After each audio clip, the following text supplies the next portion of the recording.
আসসালামু আলাইকুম viewers, welcome back to my channel. Viewers, আজকে আমি বেগুনের খুবই মজাদার একটি আইটেম নিয়ে হাজির হয়েছি। তো বেগুনের এই রেসিপিটি কিভাবে তৈরি করা যায়, লেটস সি।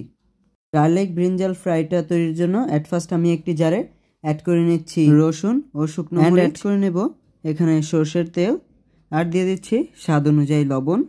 এখন ভিউয়ার্স, এগুলোকে আমি পেস্ট করে নেব। ভিউয়ার্স, এখন আমি বেগুনটা প্রিপেয়ার করে নেব। তার জন্য বেগুনটাকে আমি কেটে নিচ্ছি।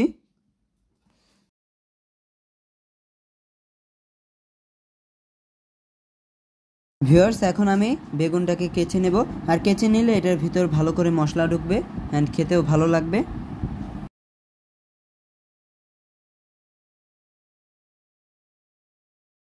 এখন ভিউয়ার্স, আমি সেই তৈরি করে রাখা পেস্টটাকে বেগুনের উপর মাখিয়ে নেব ভালো করে।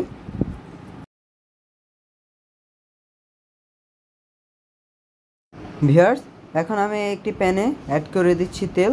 তেলটা গরম হয়ে গেলেই আমি এখানে বেগুনটা ভেজে নেব।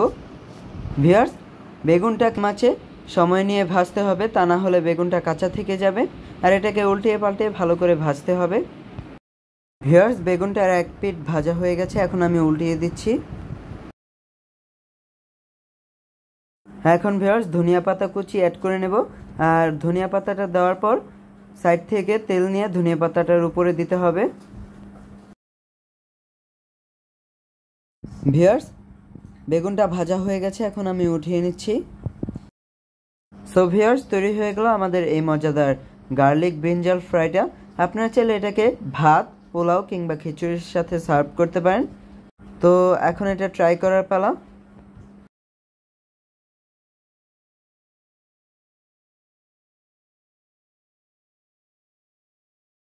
Let's try it.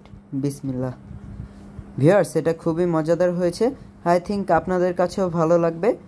আর রেসিপিটা যদি আপনাদের কাছে ভালো লেগে থাকে তো কমেন্টস করে জানাবেন, ভিডিওটা বেশি করে শেয়ার করবেন। সবাই ভালো থাকবেন। আল্লাহ হাফেজ।